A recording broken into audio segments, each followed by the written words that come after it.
15 లోక్సభ సీట్లు సాధించడమే లక్ష్యంగా కాంగ్రెస్ వ్యూహాలు రచిస్తుంది. 14 నియోజకవర్గాలకు అభ్యర్థులను ప్రకటించిన కాంగ్రెస్ మరో 3 నియోజకవర్గాలకు అభ్యర్థుల ప్రకటన పెండింగ్ లో పెట్టింది. ఇవాళ రేపు అభ్యర్థులను ప్రకటించనుంది. సీఎం రేవంత్ రెడ్డి జిల్లాల పర్యటన స్కెడ్యూల్ ఖరారైంది.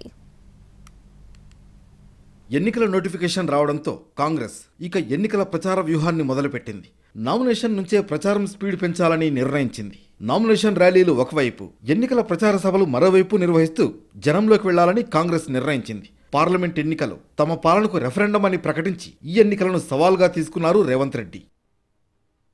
పీసీసీ చీఫ్ హోదాలో ఉన్న సీఎం రేవంత్ రెడ్డికి పార్లమెంట్ ఎన్నికలు ఒక సవాల్గా మారాయి. 17 లోక్సభ స్థానాల్లో 15 గెలుపొందాలని అందుకు తగ్గట్లుగా వ్యూహాలు రచిస్తున్నారు. వచ్చే నెల 11 వరకు ప్రతి నియోజకవర్గంలో 2 నుంచి 3 సభలు నిర్వహించాలని, మొత్తంగా 50 సభలు, 15 రోడ్ షోల్లో పాల్గొనాలని ప్రణాళికను రూపొందించుకున్నారు. అభ్యర్థులు వేసే నామినేషన్ ర్యాలీల్లో కూడా సీఎం రేవంత్ రెడ్డి పాల్గొననున్నారు. ఇవాళ ఉదయం మహబూబ్ నగర్లో పార్టీ అభ్యర్థి వంశీచంద్రెడ్డి నామినేషన్ కార్యక్రమంలో పాల్గొని అక్కడ జరిగే కార్నర్ మీటింగ్లో పాల్గొంటారు. సాయంత్రం మహబూబాబాద్లో జరిగే బహిరంగ సభలో సీఎం పాల్గొంటారు.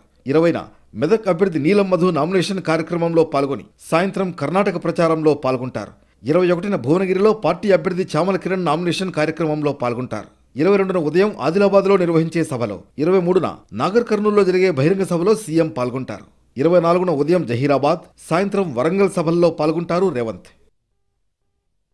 అగ్రనాయకుల ప్రచారం షెడ్యూల్ కూడా త్వరలోనే ఖరారు కానుంది. మే మొదటి వారం నుంచి రాహుల్, ప్రియాంక సభలు ఉండనున్నాయి.